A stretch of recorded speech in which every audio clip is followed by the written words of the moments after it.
গাইঘাটা এসির মধ্যে লুকিয়েছিল পাঁচটি সাপ দেখে শিউরে ওঠে বাড়ির লোক। এসি বন্ধ করে ঘর থেকে পালিয়ে যায়। গরমের মধ্যে সাপের ভয়ে ঘরে ঢুকতে আতঙ্ক পরিবারের সদস্যদের। এই খবর জানাজানি হতে প্রতিবেশীদের অনেকেই নিজের বাড়ির এসির অবস্থা দেখতে শুরু করেছেন। ঘটনাস্থল উত্তর 24 পরগনার গাইঘাটা থানার পূর্ব সোনাটিকারির বাসিন্দা সুব্রত দাসের বাড়িতে। পরিবার সূত্রে জানা গিয়েছে, গরম পড়তে গতকাল এসি চালিয়েছিলেন পরিবারের সদস্য। তাদের দাবি, এসি চালানোর পর আওয়াজ পেয়ে এসি বন্ধ করেন। এসির দিকে লক্ষ্য করে তারা সাপের লেজ দেখতে পান। পরবর্তীতে তারা খবর দেয় একটি স্বেচ্ছাসেবী সংগঠনকে।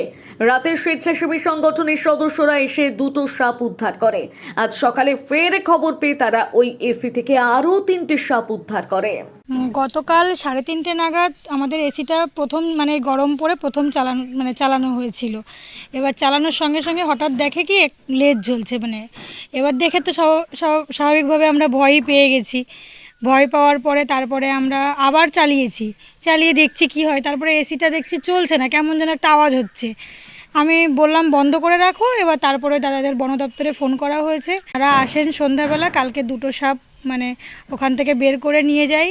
তারপরে একটা তো বাইরেই চলে গেল।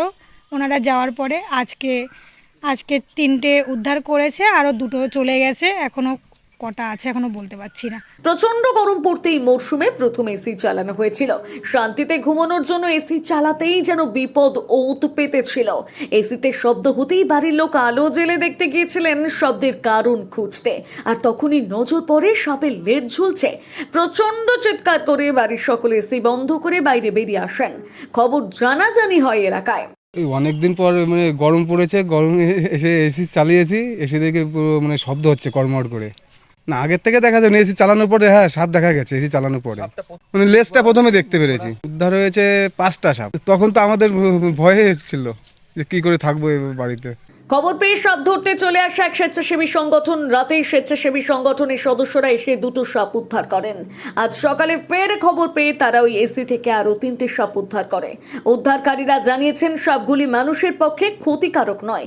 এরা সাধারণত বাড়ির টিকটিকি ও পোকামাকড় ধরে খায়। খাবারের সন্ধানে হয়তো এসির মধ্যে ঢুকে পড়েছিল। অ্যাকচুয়ালি আমরা কালকে সন্ধ্যাবেলায় খবর পাই, এই চাঁদপাড়ার এই যে বাড়ি থেকে আপনারা দেখলেন আমরা সাপগুলো উদ্ধার করলাম। ওনারা ফোন করে বলেন যে এসির ভেতর 2-3টে সাপ দেখা যাচ্ছে। তো সে মতো খবর পেয়ে আমরা কাল রাত্রে আসার পরে দেখি 2টো বেতাছড়া সাপ আছে, একটা ইনডোরে একটা আউটডোরে। তো আমরা সেই সাপ দুটোকে উদ্ধার করে নিয়ে যাই। এসি খোলে অনেক চেষ্টার পরে সাপ দুটো বের হয়। আবার পরবর্তীতে আজকে সকাল 8:30 নাগাদ ওনারা আবার ফোন করেন যে আবার নাকি ওই এসির ভেতর থেকে আবার সাপ দেখা যাচ্ছে। তো সে মতো অবস্থায় আমরা খবর পেয়ে আসি এবং কালকে দিয়ে আজকে দিয়ে টোটাল 5টা সাপ আমরা উদ্ধার করতে পেরেছি। এবার দেখুন, এসির ভেতর সাপ তো ঢুকছে, এর কারণ হলো শীত ছিল, প্রথমত এসি চালানো হয়নি। আর যেহেতু এসির পাশে একটা গাছ ছিল, আমার যতদূর ধারণা ওই গাছ বেয়ে সাপগুলো এসির ভেতর আশ্রয় নিয়েছিল। কারণ এসির ভেতর খোলসও আমরা দেখতে পেলাম এই বেতাস্তা সাপের। আর এই সাপটা নিয়ে ভয়ের বা আতঙ্কের কোনো কারণ নেই, কারণ এই সাপটা সম্পূর্ণ নির্বিষ একটি সাপ।